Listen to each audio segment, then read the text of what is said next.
Hey guys, welcome back to An Affliction of the Heart, Chapter 14. I'm a little bit mad at myself because I literally just read this chapter yesterday, but I forgot to export it. I had it all recorded. It was ready to be exported. I think I got the noise reduction out of it, but then I forgot to export it. So I'm kind of mad at myself for that. Also, dogs are going to be barking in the background and no idiot nonsense. Anyways, let's hop on right into it. Chapter 14, last time. There was a changeling army at the front door. I wasn't freaked out. Anyways, let's hop right into it. Kuno.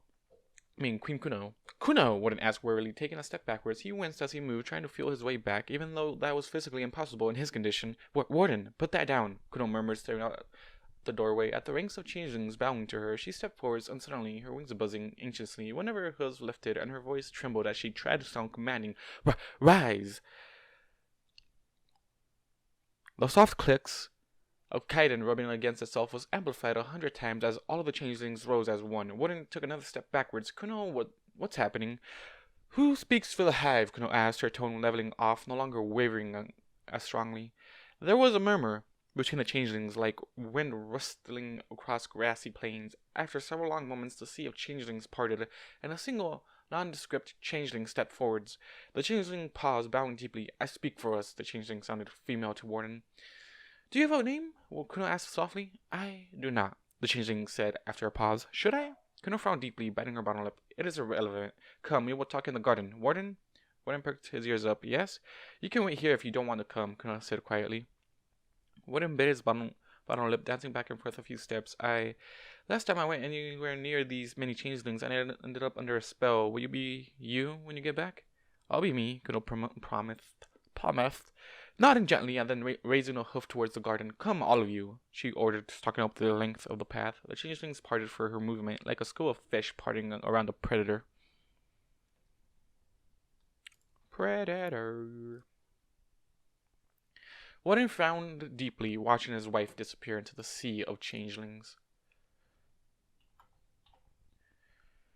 Alright. I'm already tired and it's been 2 minutes, are you kidding me?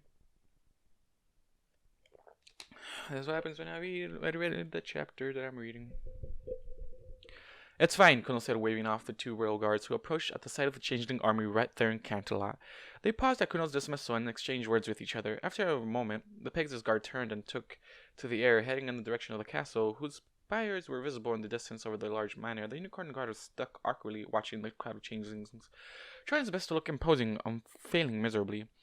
Kuno largely ignored the remaining guard, taking the rest of the changelings to a secluded part of the garden. A magical lantern hung in the tree was the only illumination, casting a soft blue light over the gathered changelings. Swallowing nervously, Kuno sat down in front of the changelings, waving a hoof for attention. Speaker? Is that my new name? The changeling asked earnestly. No, Kuno snapped, eyes narrowing at the changeling, glowering slightly. I am not your queen, not yet. My word is not law.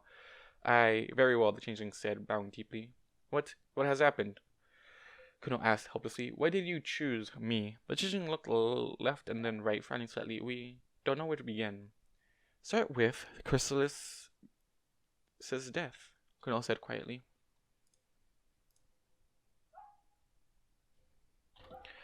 Warden swallowed thickly, grasping at his old guard spear with clumsy hooves. He no longer had his chest piece, as he had never gotten it back after it was destroyed by Chrysalis, but his helm was sitting askew on his head, fitted wrong for his unkempt mane. Shuddering faintly and then setting his jaw, Warden marched out of the doorway. He paused then, confused, not seeing the changelings anywhere. Off to his left, the remaining royal guard that had been guarding the rubber field was watching a line of hedges with the alert kind of attention of a roused guard dog. Warden turned, marching towards the hedges, managing to trip only once, recovering quickly. Rounding the corner of the hedge, he almost ran right into the back wall of a changelings. The closest changeling turned, regarding him with a cold blue gaze. Warden swallowed thickly, feeling cold sweat trickling down his brow. I want to be next to wife. The changeling stared. I don't think that's a typo. I think that's how it's supposed to be. The changeling stared at him, and then shuffled to the side, creating a narrow kind of pathway. Wincing deeply, Warden squeezed into the gap, starting to walk through the crowd carefully, trying his very best not to touch anything. At one point, he felt the brush of a changeling's wing against his haunch, and he yelped in a very non-threatening way, bolting towards the front of the crowd. He panted hard. Leaning on the spear, remembered to stand beside Kuno, half protectively and half for protection. You should have stayed in the house, Kuno said quietly. I'm not letting you face all this alone, Warden responded, planting the butt of his spear against the grass firmly, whatever this all is. They want me to be their queen, Kuno said quietly, turning to regard the speaker for the changeling again. Leave us. I wish to talk to my mate. The speaker nodded carefully, bowing and then withdrawing. The rest of the changeling seemed to melt into the darkness, disappearing but for the eerie glow of their eyes in the darkness. Queen, Warden asked blankly, because you killed Chrysalis? That is usually how succession works in the changeling structure, but that's not the only reason, Kuno explained artfully. We don't have strict rules like ponies. It's a I can't say this word. Meritocracy. Yeah, whatever. Meritocracy. If you can overthrow the queen or convince the majority of changelings that you're a better candidate, then you become queen. Alright, back to this. So tell them you don't want it, Warren said stiffly, staring into the shadows unnerved. They need me, Kuno said quietly. Chrysalis, she destroyed the hive. Destroyed it? Warren asked blankly. Do you think it's coincidence that Canterlot was attacked by changelings for the first time ever while Chrysalis was queen? Kuno asked earnestly. Chrysalis changed how changelings operate. For the first time ever, she formed us into an army. She made us a cohesive group instead of a collection of fractured units. But that, arrogant are not anonymity. And nobody thought it might be a tiny bit of a bad idea, when I asked blankly. Chrysalis was queen, Kuno said softly, shaking her head. If she succeeded, we would have never gone without love again. So what was it like before Chrysalis? When inquired.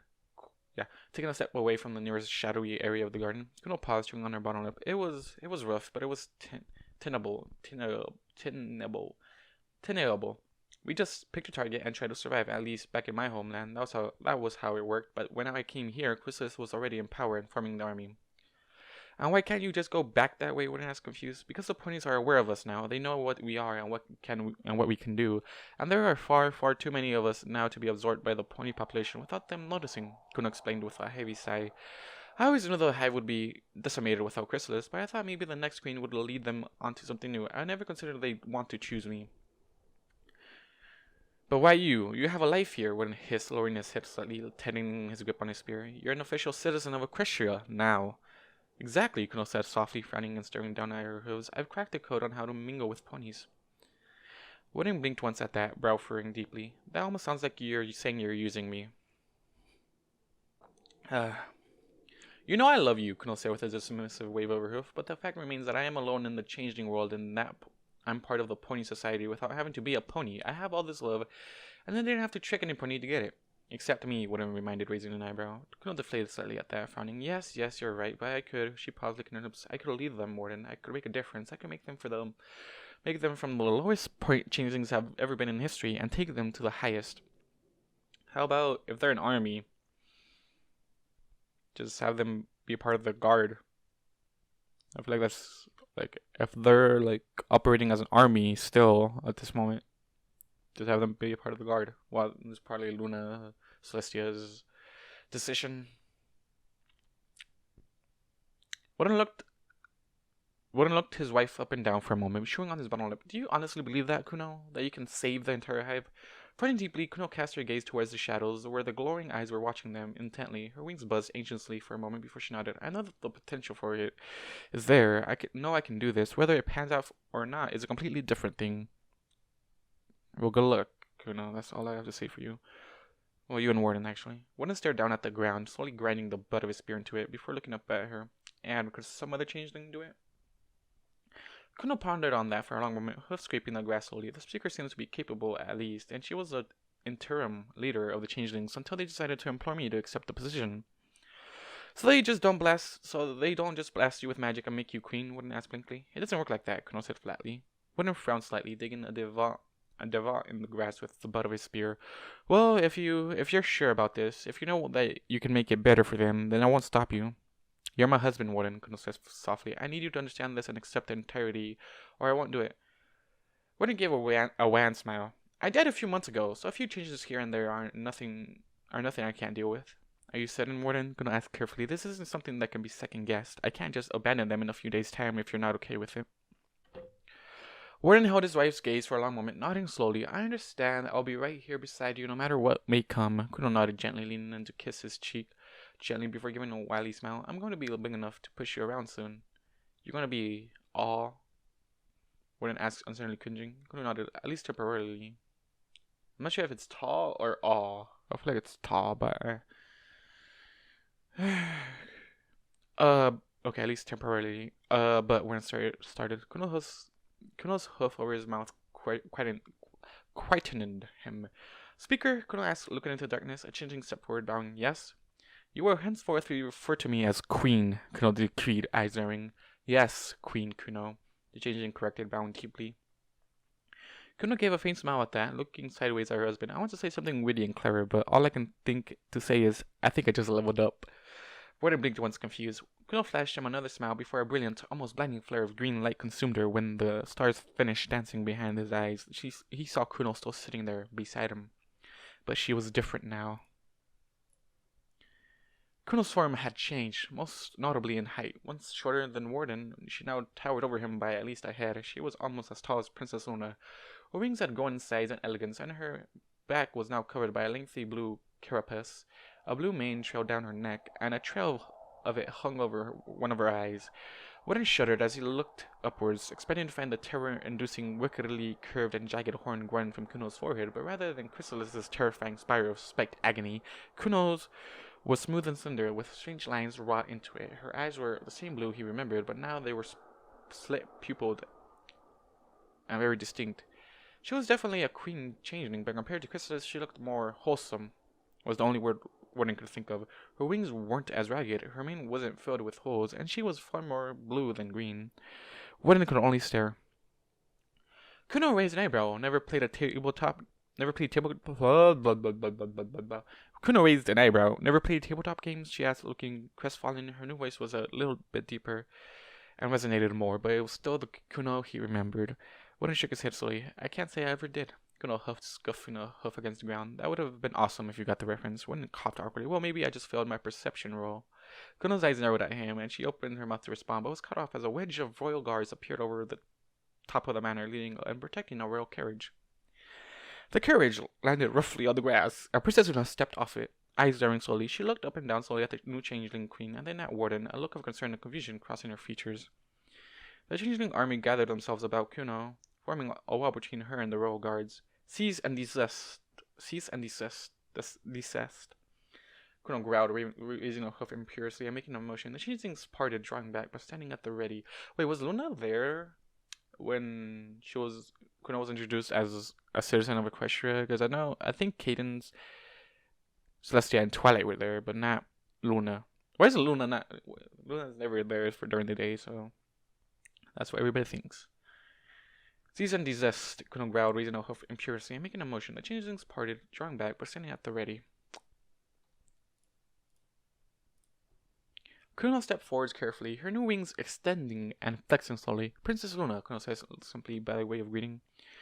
Princess Luna looked Kuno up and down guardedly, eyes staring. Who are you? I request an audience with Princess Celestia, Kuno said simply before giving a thin smile. Tell her Queen Kuno is now in office. Oh my god, that last moment though. She, I don't know how this is gonna happen, Kuno. If they're gonna accept this or they're gonna try to test this out and see if it works properly. That's the question here. Anyway, guys, I'll see you in the next chapter. I thank you all for watching, listening to what you guys do, and I'll see you guys in the next video. Goodbye. 100,000 stories have filled my head as I look for the answers in what I've read. Secretly waiting for my life to change, and with this transformation